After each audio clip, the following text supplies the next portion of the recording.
Today's the day. Can we fill our book with all these silver dimes? Let's find out.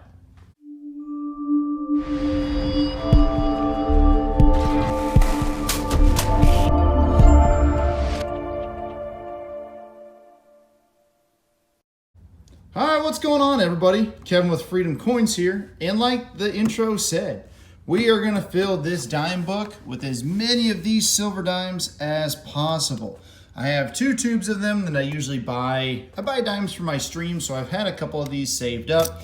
These are all my Roosevelt dimes. Now I have a bunch of Mercury dimes saved up for my live streams, but today we're going to use the Rosies and try and fill our book. Now we did find this 52D coin roll hunting, and we also found this 62 out of Philly coin roll hunting as well. So I'm going to try and fill the gaps with these coins, and then whatever I find coin roll hunting, things like that, we will add to this book as well. So let's get these things dumped out and let's start filling our book.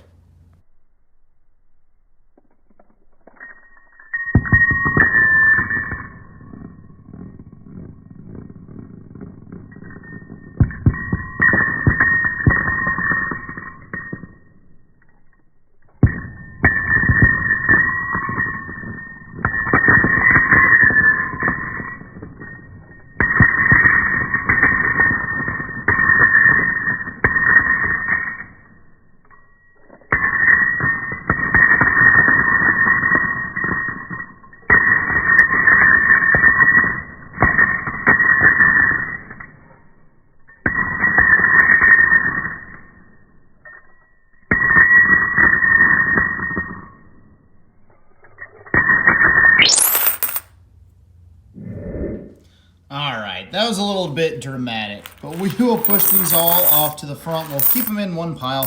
What I am going to do is I'm going to set this book kind of up here. Hey, got some stragglers. I'm going to set this book up here, and then I am just going to go from the oldest in the 40s all the way up to the 60s, and then we'll worry about dates as far as mint marks, I mean. So we'll just do oldest to newest, and then we will worry about mint marks from there. So give me a second. I'll put these all in order, and we'll go from there. Okay, so here is everything that I have. I have 2 rows and then a couple of 64s. These are 63, 62, 1, obviously, so on and so forth.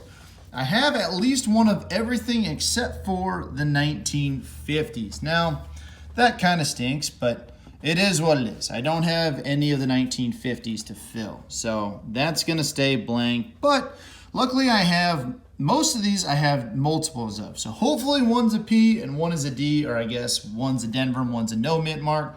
But now what I am going to do, since I have it all laid out, I am going to grab the nicest one or one of each set. Because like this one is absolutely beautiful for a 1946. So that's pretty awesome. So that's going to make the book for sure. And then let's see what mint mark it is. So it's got no mint mark, so it's out of Philly. You know, and then we'll just kind of go through them. And so here is our Denver. So there's our pair, but you know, maybe one of these is nicer. You know, something like this. This one might be a little bit nicer. So if it was a Denver, we would take it. That's a Philly. We already have it. That is Denver, but that one's not as nice. This would be the only one that would be nicer, and it is a Philly. So that's going to be the pair that makes it for the 49s. So something like that, I mean for the 46s, sorry. So something like that, that's exactly what I'm going to do for all of these. So I will bring you in for the 40s, the 50s, and then the 60s, and kind of just give you a recap of the ones that did make it to the book, and then the ones that are going to go back in the tubes for our live stream.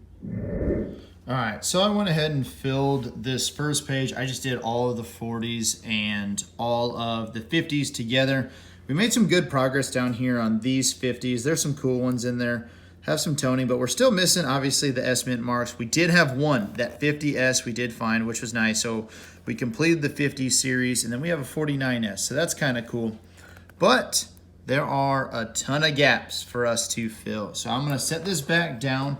And then we have the 60s. What's going to be tough is picking out the nicest 64. But for the most part, I should be all right with those. And then we'll throw them in here. Luckily, we don't need that 62 because we did find that in my last coin roll hunting video. But we will just go ahead and fill these 60s, and I'll get right back with you. Okay, that's going to do it. I finally got all the silver put in. I'll get you guys the last of it right here. Here's all the 60s. All we're missing is that 59. And then all the rest of our 60s in the silver range are complete. So we need that 59. And then this page, again, like you guys already saw, is a little more empty. Those couple down here, a bunch in the 50s. And then, you know, the 40s. I would say the whole reason I did all this was just kind of say, if you guys want to start off doing a dime book or putting together a book, it's not too bad to fill. You know, as you guys saw in that last video, I was able to fill basically this entire book, minus the proofs, which, you know, those are a lot tougher to get. But I ended up filling almost this entire book, minus 2 coins, 2009, and then, what was it? 2009, I think it was a 69 as well. But anyway, I ended up doing 2 entire boxes of dimes, and we basically filled this entire book. So I would say it's definitely doable. You know, spend a weekend, spend a couple hours looking through dimes, and you can get a pretty good size of a book filled.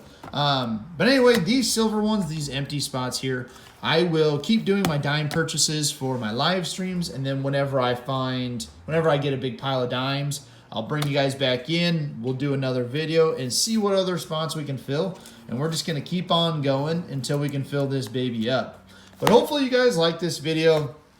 I had fun. I did not have fun looking at all the dates in all these dimes, but it was worth it for you guys. So drop a thumbs up. Hit the subscribe if you're not. Make sure to join us on future episodes. Leave me a comment. Let me know. Did you like it? But in the meantime, I am ordering a V-nickel book. I know you guys like that. So we will do a V-nickel book fill after this one. All right, guys, that's going to be all for me today. You know the deal. Stay free. Stay tuned. I'll see you guys on the next one.